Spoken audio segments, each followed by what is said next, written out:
Em 2015, o governador estranhamente nomeou como secretário de Segurança um advogado que aparece em pelo menos 123 processos de uma empresa que está sendo investigada de vínculo com uma facção criminosa que atua nos presídios. Foi acusado de ser um ex-defensor do primeiro comando da capital.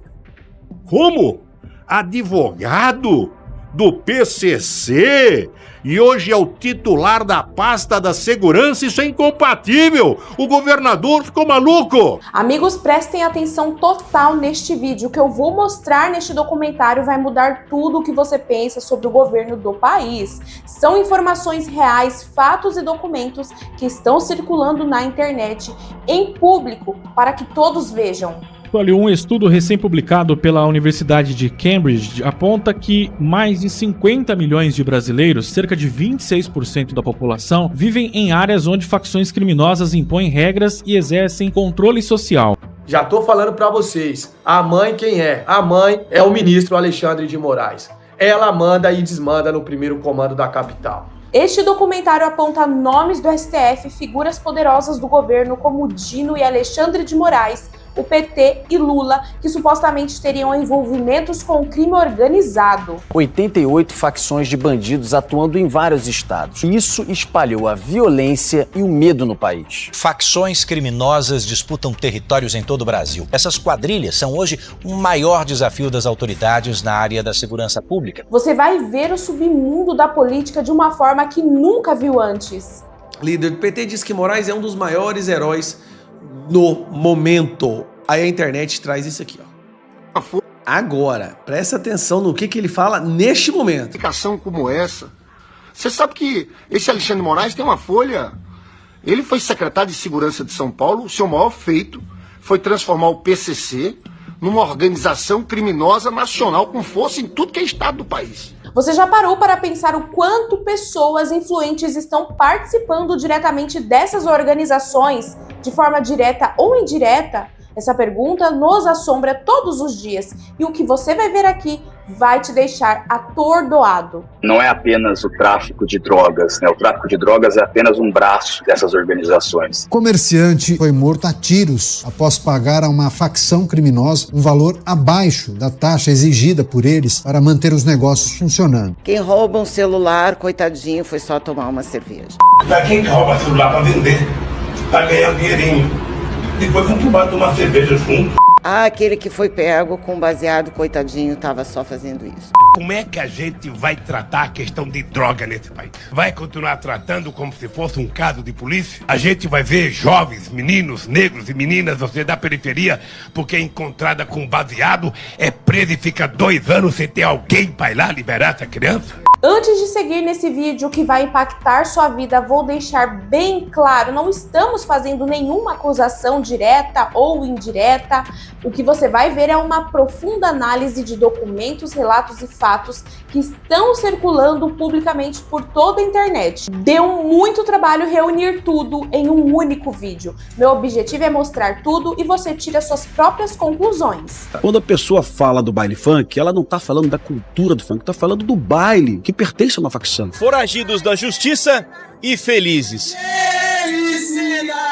Estava conversando aqui com o deputado Antônio de Paula, me mostrando algumas imagens. Ao que parece, Flávio Dino foi visitar o Complexo da Maré, a comunidade dominada pelo tráfico de drogas mais bem armada do Rio de Janeiro, Tony, com 2 carros.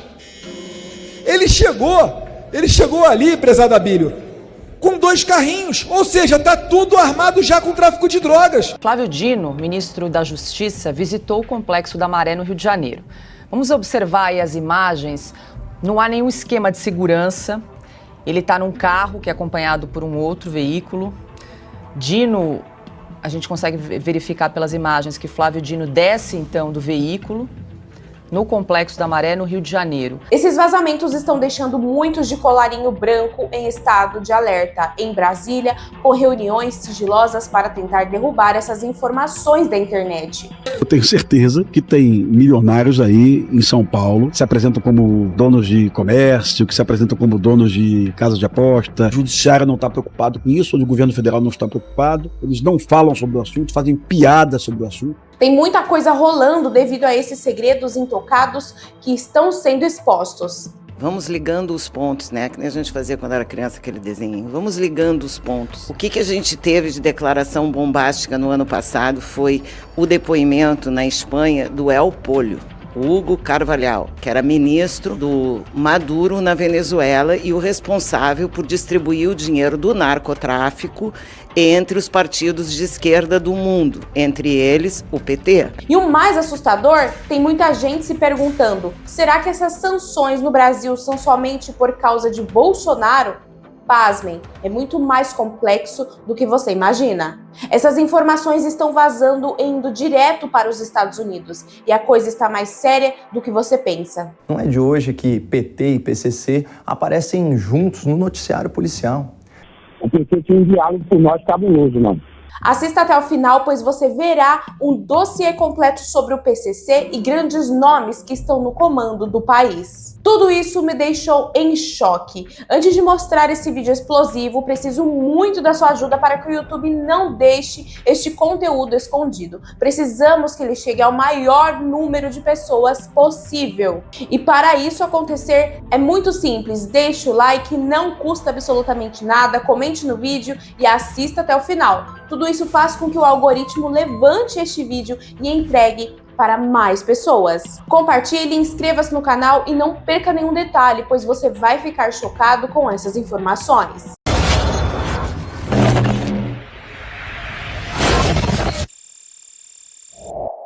Sejam muito bem-vindos, eu sou a Ana Garcia e Descobrindo é Mais Que o Nome é minha missão. Agora fique muito atento, pois o que você vai ver mudará toda a sua forma de pensar sobre o governo do nosso país. Em 2015, o governador estranhamente nomeou como secretário de Segurança um advogado que aparece em pelo menos 123 processos de uma empresa que está sendo investigada de vínculo com uma facção criminosa que atua nos presídios. Que ao assumir, já começou a levar algumas bordoadas. E parece que algumas certeiras e com razão. Foi acusado de ser um ex-defensor do primeiro comando da capital. Como? Advogado do PCC e hoje é o titular da pasta da segurança. Isso é incompatível. O governador ficou maluco. Pessoas totalmente estranhas aos quadros da segurança pública. Mas é o que está mandando. Culpa para mim desse entendimento é do governo. O governo coloca pessoas não qualificadas no sentido policial. As pessoas são hiperqualificadas no sentido jurídico. Mas as pessoas não são qualificadas para resolver um problema policial. E o que acontece é o que nós vimos aí, briga entre a Polícia Civil e a Polícia Militar, o secretário não toma uma postura com relação à valorização da polícia. Secretaria da Segurança é algo nevrálgico na administração. Tem que saber quem vai para lá. Nunca aconteceu isso. A rota proibida de apoiar o GAECO. Aliás, o GAECO faz questão de trabalhar com a rota por quê? Primeiro que é uma tropa sob comando, é uma tropa que tem disciplina, tem doutrina.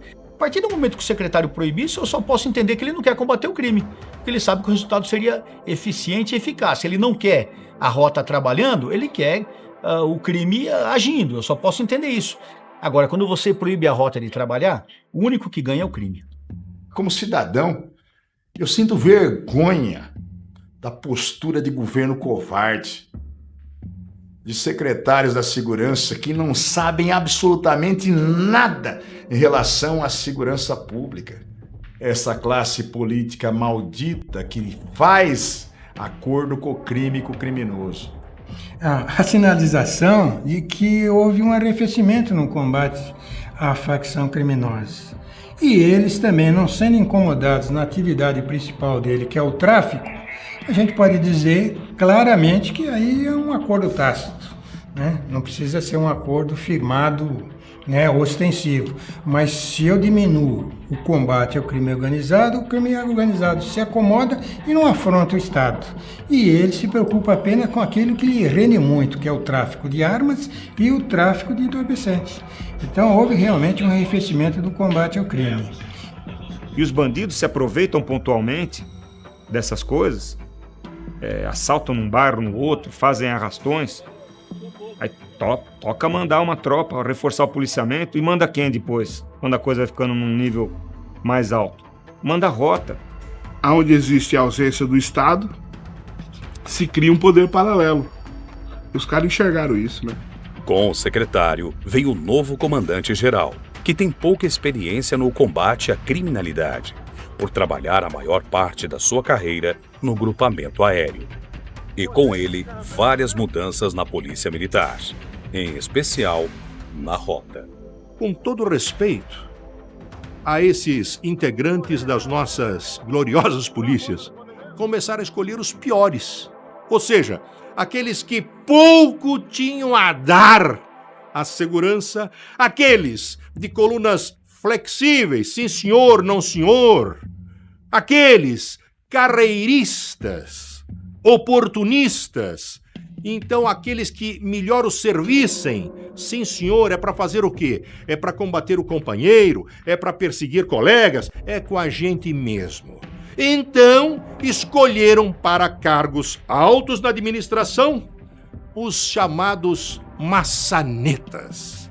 Aqueles que com 30 anos de serviço têm muito calo na mão. Mas não é de pegar em armas, não.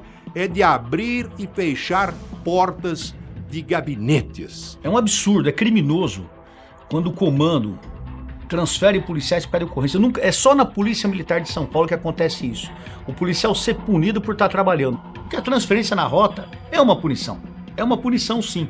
Então, o comando vem com umas mentiras aí que tá preservando o policial. Isso é mentira, isso é balela. Tá punindo, sim, porque tem medo de se apresentar. Isso aí já é quase que uma postura de quem assume o comando da Polícia Militar. Quem senta naquela cadeira parece que acaba sendo imbuído dessa postura tímida, para usar um termo mais adequado, ser mais brando, né? Essa postura tímida com relação ao choque, com relação à polícia militar. O que nós queremos é uma polícia que proteja a sociedade. Não é proteja só a instituição, não. Tem que proteger primeiramente o povo. E o policial que arrisca a própria vida defendendo a população, ele é punido, aí é o fim do mundo, é o fim da picada.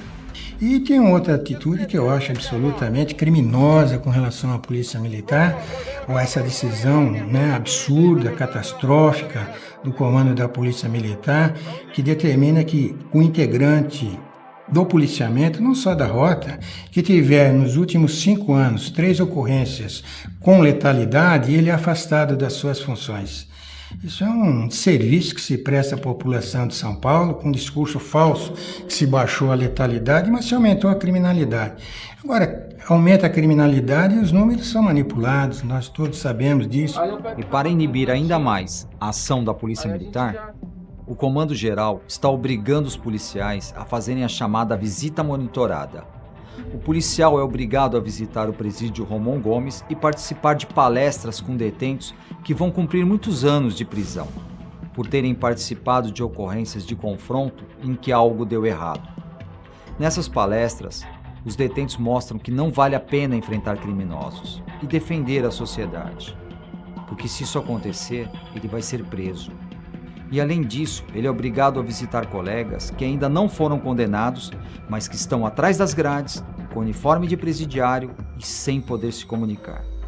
Tudo isso com a intenção de mexer com o psicológico do policial, para que ele veja o colega naquelas condições e nunca mais enfrente um bandido durante a sua carreira. O Abílio Diniz, junto com Washington Oliveto, Luiz Salles e outros empresários, foram sequestrados no final da década de 80 por conta de um acordo com o Foro de São Paulo, que havia se reunido na Argentina 2 anos antes. Tinham se juntado com a seguinte missão: precisavam arrecadar dinheiro para eleger líderes de esquerda na América Latina e fazer com que o Foro de São Paulo transformasse toda a América Latina num grande continente socialista comunista. Então esses sequestros, eles se seguiram aí dentro de um objetivo que era juntar guerrilheiros de diferentes facções criminosas, como as Farc, o MIT e outros, e trazer essas pessoas para o Brasil.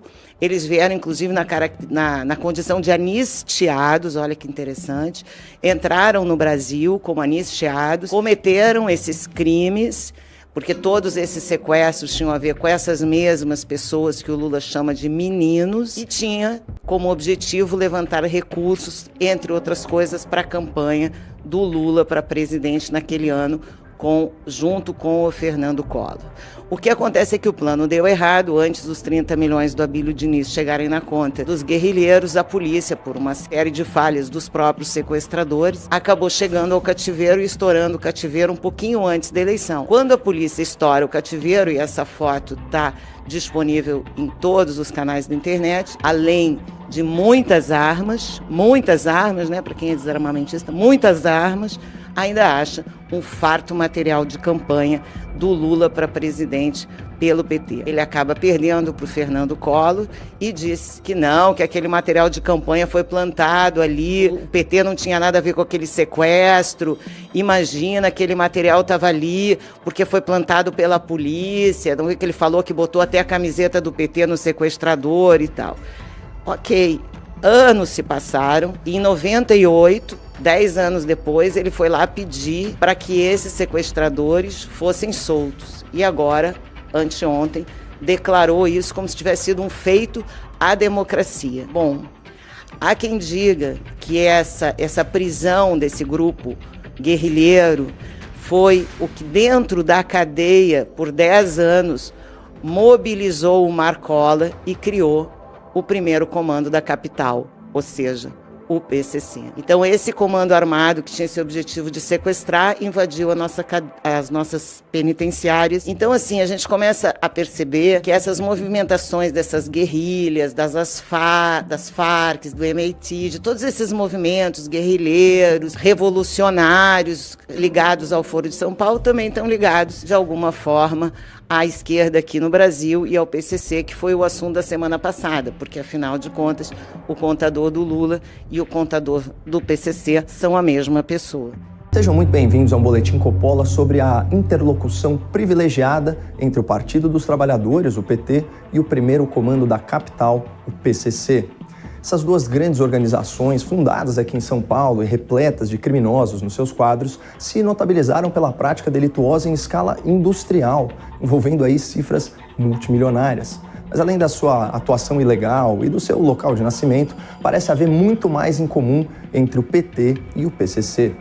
A Veja publicou, na última sexta-feira e ao longo desse fim de semana, reportagens exclusivas sobre a suposta relação entre a facção criminosa e a facção partidária. A revista teve acesso a trechos de um depoimento do senhor Marcos Valério, o famigerado operador do Mensalão. Para quem não se lembra, o Mensalão consistia no suborno sistemático de parlamentares pelo governo Lula, para que eles votassem aí de acordo com os interesses do Partido dos Trabalhadores. Todos os meses pingava dinheiro de corrupção no bolso de deputados e senadores, garantindo uma base de apoio a Lula e os seus parasitas do Estado. Contudo, segundo o relator do processo no STF, o ex-ministro Joaquim Barbosa, havia exceções a esse comportamento antirrepublicano. Os líderes dos 4 partidos cujos principais parlamentares receberam recursos em espécie do PT orientaram as suas bancadas a aprovar o projeto que fora encaminhado pelo governo. Somente o senhor Jair Bolsonaro, do PTB, votou contra a aprovação da referida lei. Todos os demais votaram no sentido orientado pelo líder do governo e do Partido dos Trabalhadores na Câmara dos Deputados. Bom, o relatório final da CPMI, responsável pela investigação do Mensalão no Congresso, apontou desvios na ordem de 1 bilhão e 300 milhões de reais. A denúncia do Ministério Público Federal implicou 40 pessoas entre intermediários e políticos, cuja maioria foi condenada pelo STF. À época, afirmou-se que a justiça havia chegado para os 40 ladrões, mas não para o Alibaba. De fato, foi só em razão do escândalo seguinte, o Petrolão, que Lula respondeu, ainda que brevemente, pelos crimes que cometeu, de acordo com os tribunais de segunda e terceira instâncias. Já os crimes de Marcos Valério no Mensalão não passaram impunes. Ele foi condenado pelo STF a mais de 37 anos de prisão por corrupção ativa, peculato, evasão de divisas e lavagem de dinheiro. Claro que, depois do cumprimento de apenas 1/6 da sua pena, foi autorizado pelo ministro Luiz Roberto Barroso a progredir para o regime semiaberto. Mas um pouco antes disso, em 2018, Marcos Valério prestou depoimento sigiloso à Polícia Federal no âmbito de uma delação homologada pelo então decano do Supremo, o ex-ministro Celso de Mello. Os vídeos desse testemunho, trazidos a público pela Veja, são reveladores. Neles, Valério relata o envolvimento do PT com o PCC e detalha os bastidores aí de grandes esquemas de corrupção do partido quadrilha liderado por Lula. Não é de hoje que PT e PCC aparecem juntos no noticiário policial. Em 2019, primeiro ano do governo Bolsonaro, lideranças do primeiro comando da capital já reclamavam da mudança de postura e da falta de diálogo com a nova administração federal. Uma investigação do Ministério Público do Paraná revelou que a maior facção criminosa do país sentiu o golpe depois que os chefes foram transferidos para presídios federais em fevereiro deste ano. Em áudios gravados com autorização da Justiça, o tesoureiro da quadrilha, preso na terça-feira, afirma que as regras estão mais duras agora nesse governo. Os caras começaram o mandato agora, irmão. Agora que eles começaram o mandato. Já mexendo diretamente com a cúpula, irmão. Que tem na linha de frente. Então, se os caras já começaram mexendo em quem tá na linha de frente, os caras já entrou falando que com nós já não tem diálogo não, mano. Se você estava tendo diálogo com outros que estavam na frente, com nós já não vai ter diálogo não. Ele já começou a atrasar a implementação do PT. Então você vê que o PT com nós tinha diálogo. O PT tinha um diálogo com nós cabuloso, mano. Mas, de acordo com o depoimento de Marcos Valério, à Polícia Federal, parece que essa interlocução privilegiada entre o PT e o PCC extrapolava e muito o tal diálogo cabuloso. No dinheiro dos bingos, os bingos estariam lavando dinheiro do crime organizado e financiando campanhas de candidatos a vereadores do PT e de deputados do PT em dinheiro vivo. Tá? E crime organizado esse PCC. Não acabou não. E o Celso Daniel tinha feito um dossiê mostrando quem era do PT, quem estava sendo financiado e quem tinha pedido para ele para manter, para dar ajuda lá em Santo André, ele como prefeito. Tinha feito um dossiê e esse dossiê sumiu. Não sei, isso eu ouvi de gente do PT. Bom, o dossiê sumiu e levou junto a vida de Celso Daniel, um daqueles assassinatos políticos em que não há provas, mas também não há dúvidas. Pela fala de Marcos Valério, fica claro que o PT tem a corrupção no seu DNA. E antes de assaltar os cofres públicos federais com mensalão, com petrolão e tantos outros escândalos, o PT já recolhia dinheiro das máfias e das organizações criminosas nas prefeituras que havia conquistado. O Celso Daniel achava que o dinheiro era só para manutenção do partido e a manutenção do presidente e despesas das pessoas da cúpula do partido. Mas o dinheiro já tinha virado uma farra, já estava financiando o vereador de fulano de tal, que o crime organizado tinha interesse, estava financiando um deputado fulano de tal, que o crime organizado tinha interesse. Era isso. De acordo com esse depoimento de Marcos Valério, havia dois tipos de petista. Aqueles que admitiam a corrupção para financiar o partido e a sua cúpula, e aqueles que abraçavam a corrupção também para ganhos pessoais. Considerando que Lula foi processado e condenado por receber vantagens indevidas, como um sítio e um triplex à sua disposição, fica claro o tipo de petista que ele é. Cumpre ressaltar que essa delação sigilosa de Marcos Valério, homologada pelo STF, requer provas adicionais nos termos da lei. Contudo, a julgar pelo histórico de Valério, como operador do PT no mensalão, ele parece falar com um certo conhecimento de causa. Esse mergulho nas origens criminosas do Partido dos Trabalhadores ajuda a explicar a simpatia dos petistas por causas que favorecem o crime. A visão do bandido como uma vítima social, a despenalização de crimes como o roubo de celular, a redução de penas e o aumento de benefícios a presos, os indultos coletivos a corruptos e criminosos, a redução da população carcerária, a tolerância com o terrorismo político, a impossibilidade de prisão após julgamento em primeira e em segunda instância, a ideia de que não se combate o crime com cadeia. O crime já aconteceu, o que adianta punir? que se puna, mas que não se ache que a punição irá combater a corrupção, presidente. Lula se tornou o herói de advogados criminalistas milionários como esse que nós ouvimos agora. Verdadeiros especialistas em livrar grandes criminosos da cadeia que tem muito trânsito nos altos tribunais. Não à toa, o Prerrogativas, aquele grupo que reúne advogados muito atuantes na soltura de corruptos, organiza luxuosos jantares de doação para o Partido dos Trabalhadores, onde são arrecadados centenas e centenas de milhares de reais para a pré-campanha de Lula. Mas sejamos justos, não é só entre os advogados do crime que o PT faz sucesso. Os próprios criminosos já entenderam quem melhor representa seus interesses na política. Dados oficiais do TSE, levantados pelo O Globo, não deixam sombra de dúvida. Entre os presos habilitados a votar, 82% escolheram o candidato do PT nas últimas eleições presidenciais.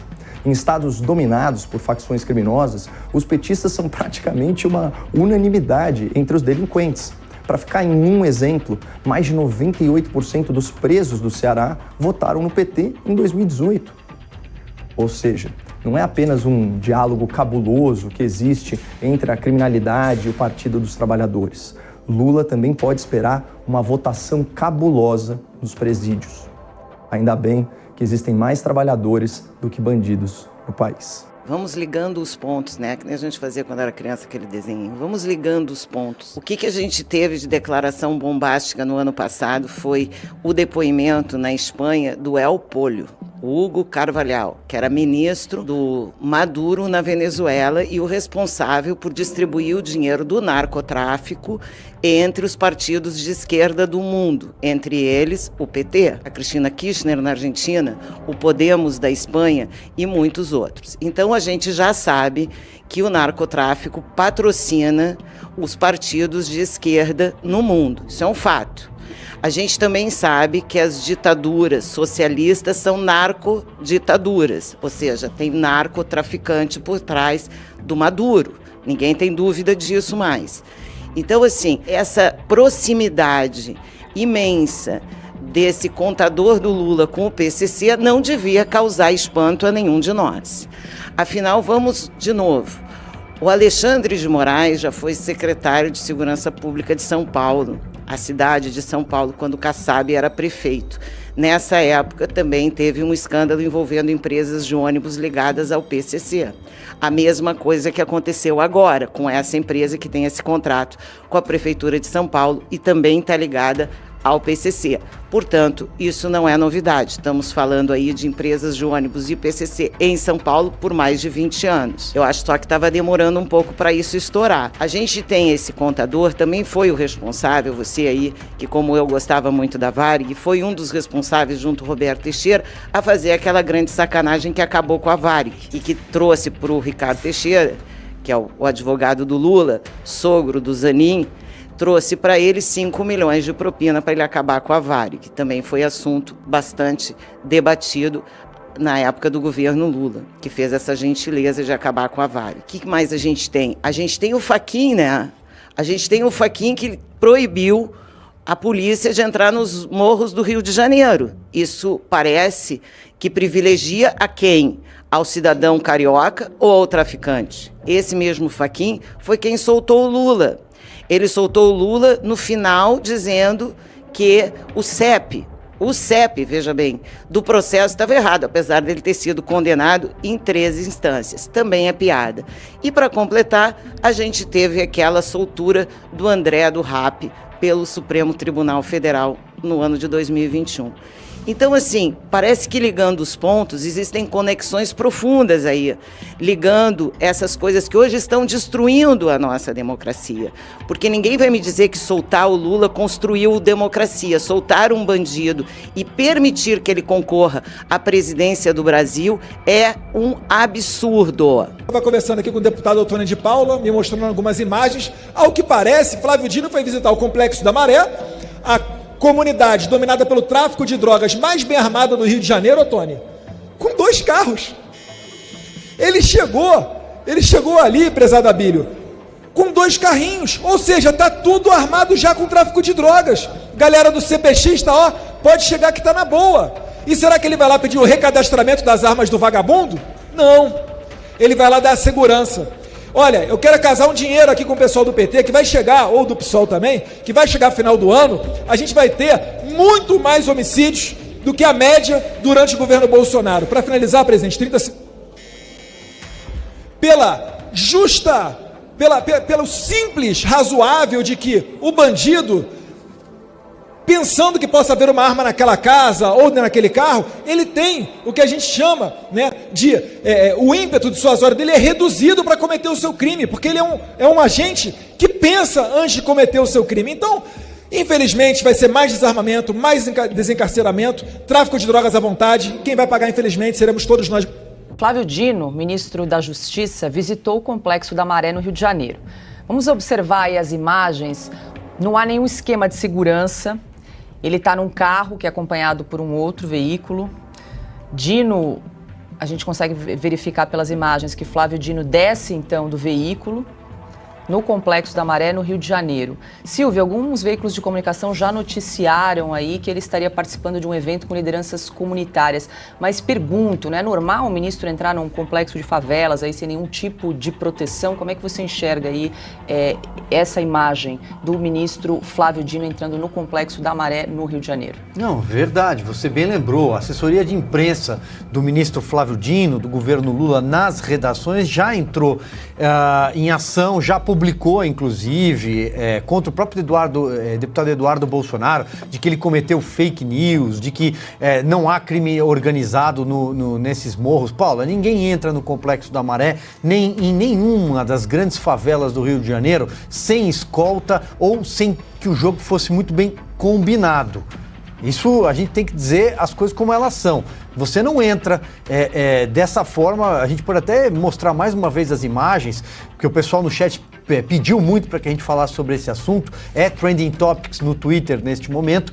Você não entra desta forma, como eles... Veja, são dois carros, o ministro está num deles, no outro tem ali assessores de segurança, mas em outra situação, seguramente para uma autoridade estar lá e avançar ali pelas ruelas, teria aparato de helicóptero, embora o Fachin não deixa, né, sobrevoar, mas enfim, teria aparato de helicóptero, você teria uma escolta muito maior, coletes à prova de balas, que aparentemente ali pelo vestuário dá para ver que ele não está usando, né? Isso aí não é normal, Paula, né? Agora veja, se ele foi lá fazer o lançamento de algum programa, de uma cartilha, algo sobre violência ou coisa e tal, foi fazer política. A política dele é essa, é o desencarceramento, é a polícia que mata, é a polícia que é culpada, é porque lá dentro, é claro, a gente não precisaria nem dizer aqui que tem muita gente séria lá, inocente, trabalhador, que não tem nada a ver com crime organizado, é claro, mas também tem o crime organizado que reina nessas comunidades no Rio de Janeiro. Então, tá dito, né? Diga, Augusto. Essas pessoas inocentes são controladas por chefes do crime organizado. Me vem que essa conversa aí de liderança comunitária é a mesma coisa. Esse pessoal acha que mudando a expressão, o termo, mudando a palavra, muda-se uma situação. Que não tem mais favela, comunidade, não tem mais chefe do crime. É liderança comunitária. Foi recebido por quem manda no morro. E é só bandido. Os morros do Rio de Janeiro não pertencem ao Estado brasileiro. Eles são áreas de exclusão, como acontece com regiões da fronteira. Então é o seguinte, é frequente esse tipo de assassinato. Alguém vem do aeroporto, um turista estrangeiro desembarca no aeroporto, pega um táxi ou um Uber, o sujeito erra, o motorista erra o caminho, entra numa favela dessa e é fuzilado imediatamente. É preso, é capturado, morto. Entrar assim, isso aí é recepção para amigo. Ministro da Segurança Pública não pode entrar em área de exclusão. Por definição, tem de primeiro recuperar a posse. Está lá, recebido como amigo porque ele vai anunciar mais desencarceramentos. É isso.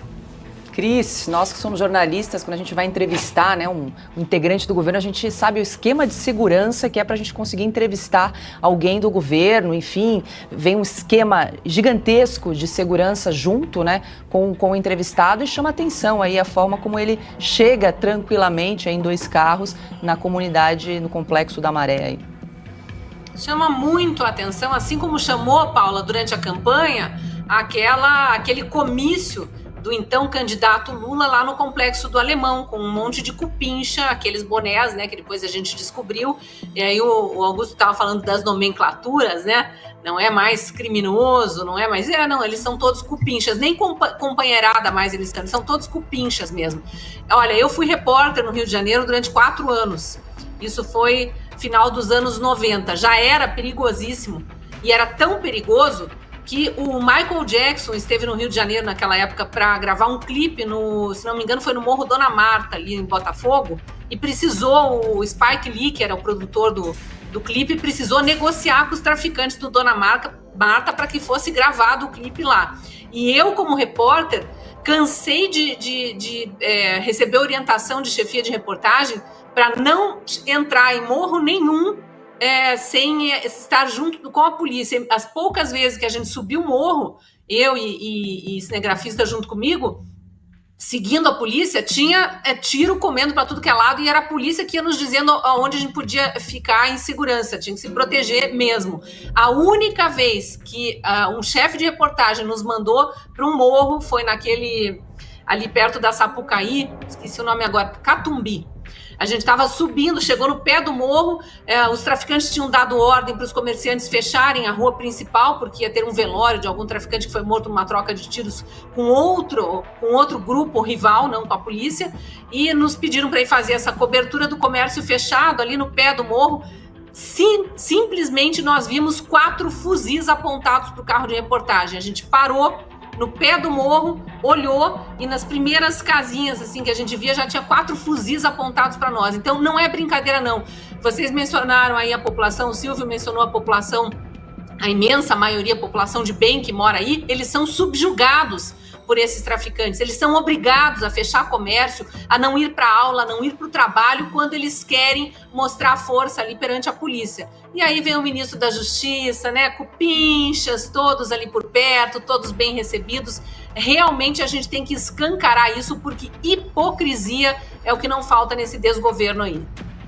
40 fundos de investimento, 1.000 postos de gasolina, um terminal portuário e 4 usinas produtoras de álcool. Isso é só uma parte do que 3 mega operações da Polícia Federal apreenderam da maior facção criminosa do Brasil atualmente, o PCC. Nos últimos dias, o Brasil tem vivido um momento histórico na luta contra o crime organizado. Nosso país, que é tão conhecido pela impunidade e penas brandas, parece ter finalmente acordado para uma realidade difícil. As facções criminosas se infiltraram em todos os lugares, o que, sinceramente, não é nenhuma novidade. Segundo um censo do IBGE de 2024, o Brasil tem 212 milhões de habitantes, e desses, pelo menos 50 vivem submetidos ao crime, quase 1/4 da população. Nós também possuímos cerca de 64 facções conhecidas, e segundo um estudo recente da Universidade de Cambridge, somos o maior país da América Latina vivendo com regras impostas por grupos criminosos. Essas regras incluem toque de recolher, proibição da polícia, taxas para comerciantes e, claro, o famoso Tribunal do Crime, que julga, condena e executa as punições com base nas próprias leis. E você provavelmente já recebeu algum vídeo deles pelo Zap, já que eles mesmos fazem questão de gravar para demonstrar o poder. Só que apesar de nada disso ser novo, já que essas coisas acontecem há pelo menos 20 anos, aquilo que começou de forma simples em presídios e bairros menores chegou recentemente no epicentro do dinheiro no Brasil, a Faria Lima. E é por esse motivo que o governo resolveu intervir. 3 operações conjuntas da Polícia Federal, chamadas Carbono Oculto, Quasar e Tanque, enfraqueceram uma das principais facções do país. A notícia dos 30 bilhões controlados pelo PCC em fundos de investimento tomaram as manchetes, mas, infelizmente, isso foi apenas a ponta do iceberg. Só em movimentações de uma única fintech, a polícia rastreou 46 bilhões. E, além disso, foram apreendidos caminhões, imóveis, veículos, dinheiro e espécie e até embarcações. Segundo o diretor da Polícia Federal, Andrei Rodrigues, é um sistema que opera em múltiplas camadas, sofisticadas, com estruturas complexas e blindagem patrimonial. Ou seja, hoje o Brasil não é mais soberano como tentam te convencer. Nós chegamos ao ponto onde existem dois estados paralelos, o governo e o crime. Então, por conta de toda essa insegurança que só cresce, agora não em um ou dois estados, mas em todo o Brasil, as perguntas que não querem calar são: até onde vai o domínio do crime organizado no Brasil? E será mesmo que o nosso país virou um narco-estado? É o que eu pretendo responder hoje. A gigantesca estrutura do crime no Brasil, como a gente conhece hoje, não é uma coisa recente. Como diz um velho provérbio italiano, Roma não foi construída em um dia. Por conta disso, nós precisamos voltar um pouquinho no tempo. Mais especificamente para os anos 1970 e 93, quando surgiram as duas maiores facções criminosas conhecidas hoje, o PCC de São Paulo e o CV do Rio de Janeiro. O Brasil tem hoje pelo menos umas 60, 64 facções criminosas. E se a gente considerar que são 27 estados, isso é mais do que 2 por região, ou seja, o país está tomado. Mas se você ainda tem dúvida quanto a isso, acha que eu tô exagerando, dá uma olhada nesse mapa aqui. Ele mostra o domínio das facções no Rio de Janeiro, onde cerca de 57% do território já foi dominado pelo crime. O problema é que ele tem mais de 5 anos, ou seja, tá desatualizado. Em outras palavras, na época o governo do RJ já não tinha mais poder sobre a cidade. A maior dela pertencia a essas organizações. Agora, imagina hoje, onde pelo menos 1/4 das pessoas aqui do país vivem nessa situação. E quando a gente fala em crime organizado, é muito comum que as pessoas relacionem isso unicamente ao tráfico de drogas, controle de pequenas comunidades e comércios, que são usados para lavagem de dinheiro, como adegas, padarias e lava-rápidos. Ou até se imagina que esse tipo de atividade ocorra apenas em algumas regiões, como as periféricas, enfim, bairros e favelas. Mas, apesar da maioria das facções ainda se preocupar em proteger esses pequenos territórios, isso é só uma parte do problema, a ponta do iceberg. Segundo investigações da Polícia Federal, o PCC e outras facções atuam em pelo menos 12 frentes de arrecadação, entre elas a extorsão de pequenos comerciantes, chamado arrego, onde recentemente um simples vendedor de espetinho foi morto no Ceará, roubos de carga e bancos, sequestros, contrabando de cigarros, venda de armas, cobrança de mensalidade dos membros, que é o batismo, e o mais sofisticado, a lavagem de dinheiro por empresas legais. Há quem diga até mesmo que o PCC hoje ganha mais dinheiro com empresas do que com o tráfico, mostrando a força e o tamanho que eles têm. E, se você quiser ir ainda mais fundo, existe uma hipótese de, supostamente, o crime também ter laranjas no mundo da música, como o funk e o sertanejo. Mas esse é um assunto que eu já dissequei bastante nesse vídeo aqui, ó. Dá uma olhada depois. Atualmente, eles são vistos pela polícia como o grupo mais perigoso do Brasil, e o motivo é bem simples. Eles já se espalharam para 28 países, se tornando uma organização internacional com faturamento estimado em $1 bilhão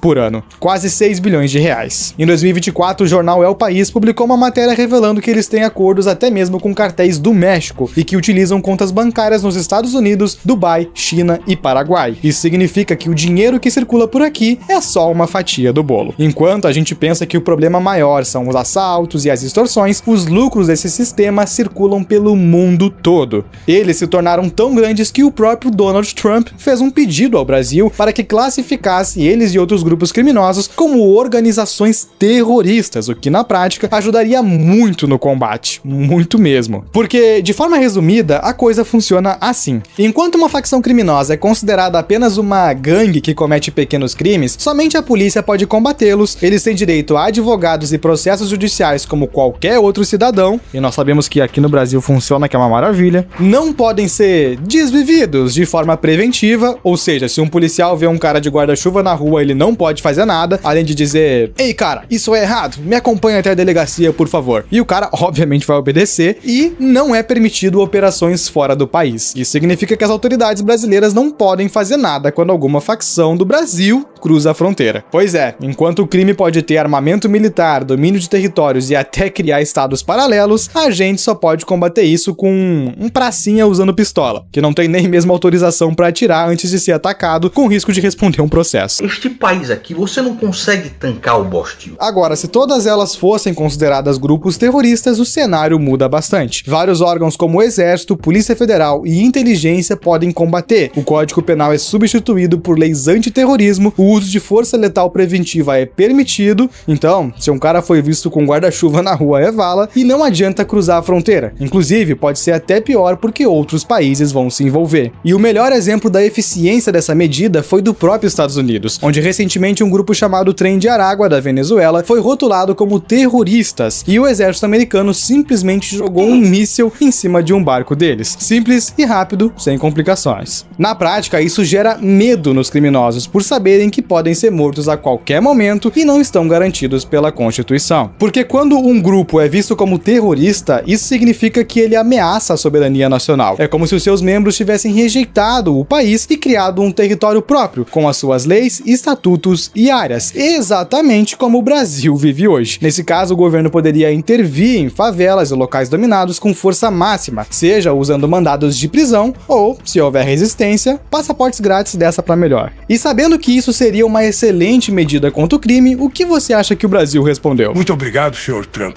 Mas são apenas gangues criminosas. Não há com o que se preocupar. Agora você entende por que os Estados Unidos aplicam tantas tarifas e sanções ao nosso país? Esse é um dos motivos. Não é porque eles são malvadões e querem ameaçar a soberania nacional, porque, como eu disse, o Brasil não é mais soberano há muito tempo. E isso é tão verdadeiro que outros chefes de Estado também perceberam o problema. O atual presidente de El Salvador, Nayib Bukele, que transformou um dos países mais violentos do mundo em um dos mais seguros com essa tática de retomar territórios, disse que o Brasil não acaba com essas organizações porque elas estão dentro do próprio governo. E apesar dessa afirmação ser forte, ela é verdade. Segundo a Controladoria Geral da União, existem hoje mais de 1.200 servidores públicos investigados por envolvimento com facção criminosa, desde policiais até funcionários do Judiciário e da Receita Federal. Além disso, há quem diga que as próprias organizações bancam estudos e faculdade para advogados e juízes, mostrando que parte do sistema é comprado. A gente não tá falando de casos isolados, mas de uma engrenagem inteira, onde o crime financia e o Estado se vende. Em muitos casos também, quando há eleição, as organizações apoiam nomes locais financiando campanhas em trocas de favores políticos. Em algumas regiões do Norte e Nordeste, o voto é praticamente obrigatório, imposto por eles, ou pela milícia. É como se fosse o coronelismo dos anos 1900, mas acontecendo praticamente 100 anos depois. Esse é o tal país soberano que não consegue nem mesmo resolver um problema antigo. E agora responde aqui nos comentários, o que você acha que dá mais dinheiro? A venda de drogas ou negócios legais? Se você respondeu a primeira opção, errou. Segundo a revista O Tempo, a venda de entorpecentes gera uma receita média de apenas 12 bilhões por ano, enquanto o de combustíveis, por exemplo, 4 vezes mais. E se a gente considerar todos os tipos de negócios legais e ilegais, essa soma chega facilmente em 350 bi.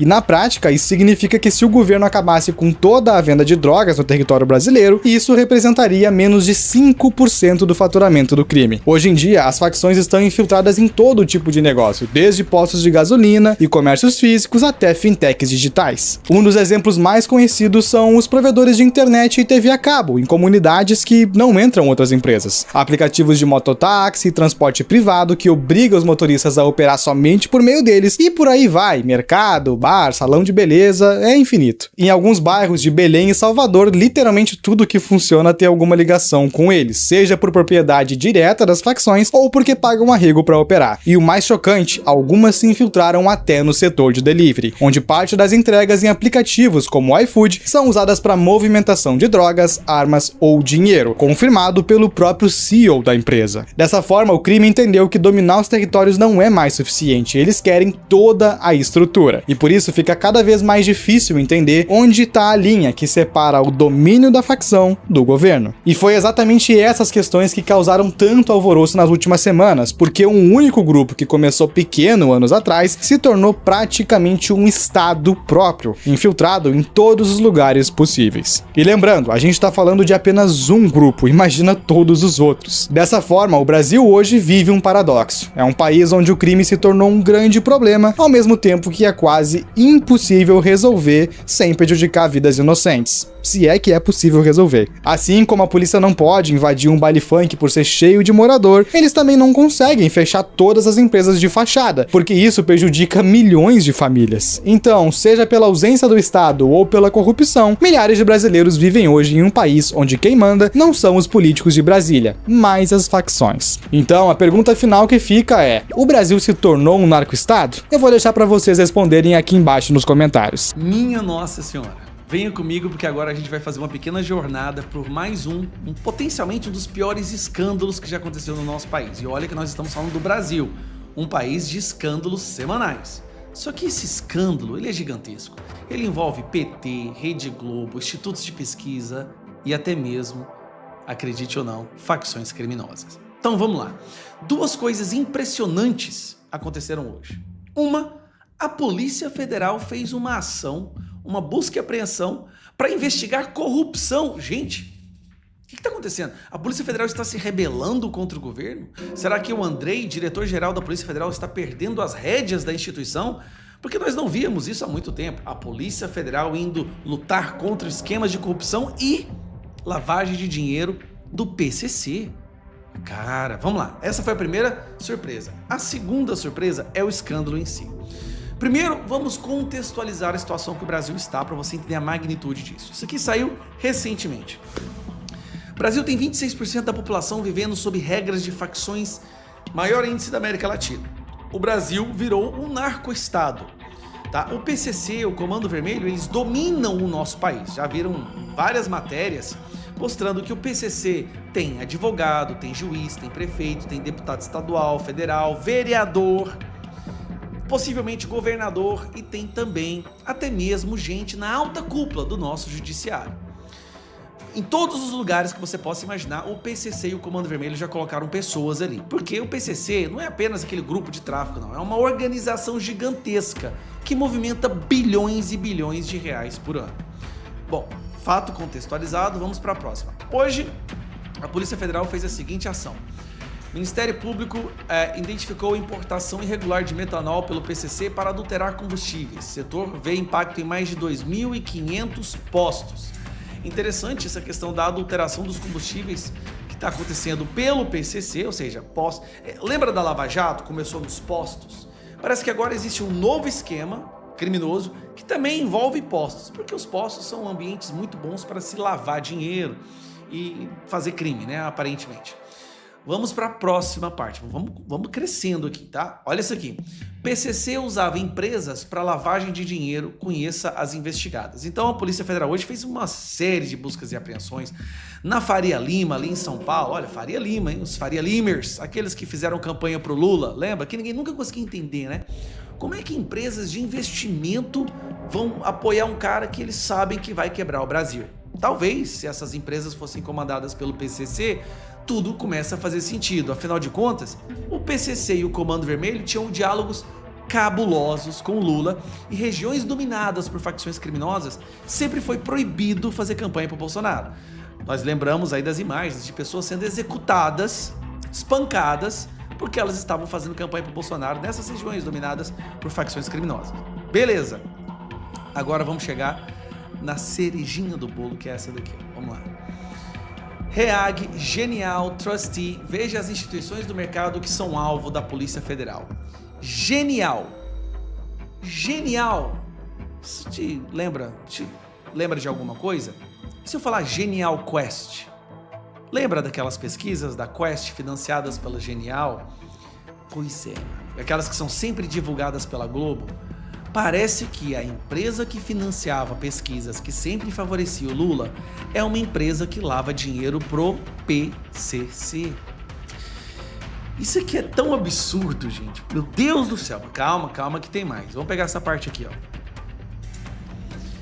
Isso aqui é de 2022, tá? 13 de janeiro de 2022. Exclusivo. Pesquisa que aponta a vitória de Lula em primeiro turno foi paga por banco que já foi citado em delação. O banco é o Banco Genial, que é o novo nome do Brasil Plural. Teve que mudar o nome porque isso aqui foi delatado, esse banco foi delatado, esquema de corrupção.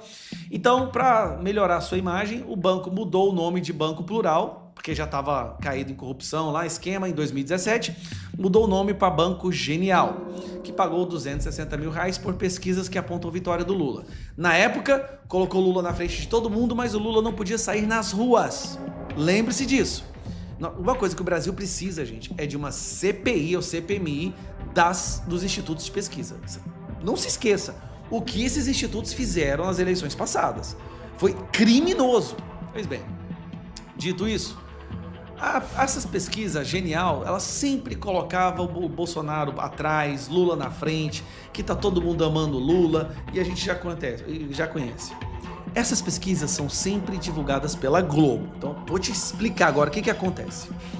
O Banco Genial, que lava dinheiro do PCC de acordo com as investigações da Polícia Federal, paga a Quest, que é aquele carinha que tá sempre na Globo. Ele tá sempre na Globo, como ele é um comentarista da Globo agora.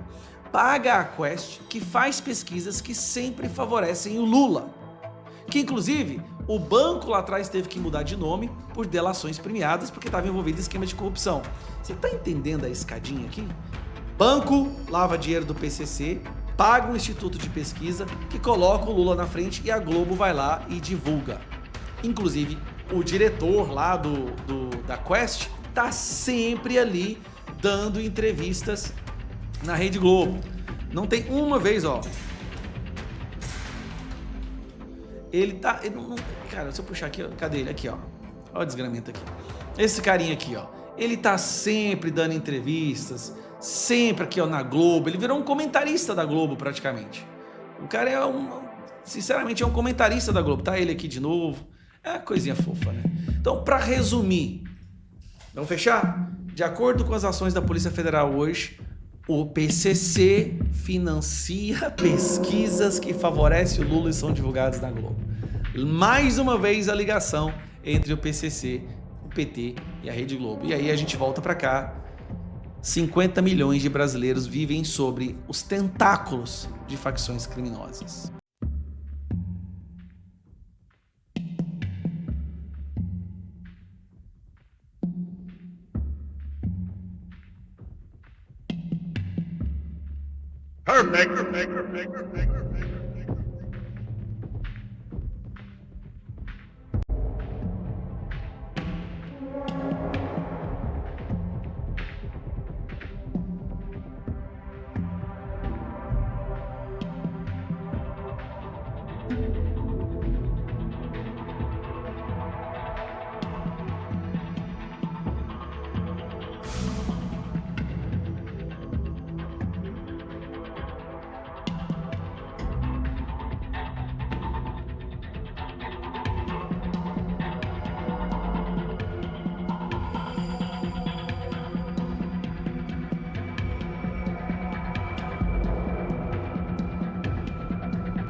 agora, depois de tudo que você viu, as peças começam a se encaixar. Não é coincidência, não é teoria. É um tabuleiro cuidadosamente montado onde cada movimento foi calculado para te distrair, enquanto o verdadeiro poder agia nas sombras. Brasília está tremendo, reuniões secretas, ligações cortadas, documentos sendo apagados e mesmo assim a verdade continua vazando. O que antes era boato, hoje é documento. O que antes era suspeita, agora tem nomes, rostos e datas. Eles tentaram esconder, tentaram silenciar, tentaram apagar tudo da internet, mas o povo acordou. Você viu, você sabe, e a partir de agora não há mais como fingir que nada está acontecendo. A elite que se achava intocável está desesperada. Homens de terno, olhares perdidos, ministros pressionados e informações atravessando fronteiras. Os Estados Unidos já estão de olho. Dossiês, áudios, vazamentos. O que está vindo à tona é maior do que qualquer operação já vista no Brasil.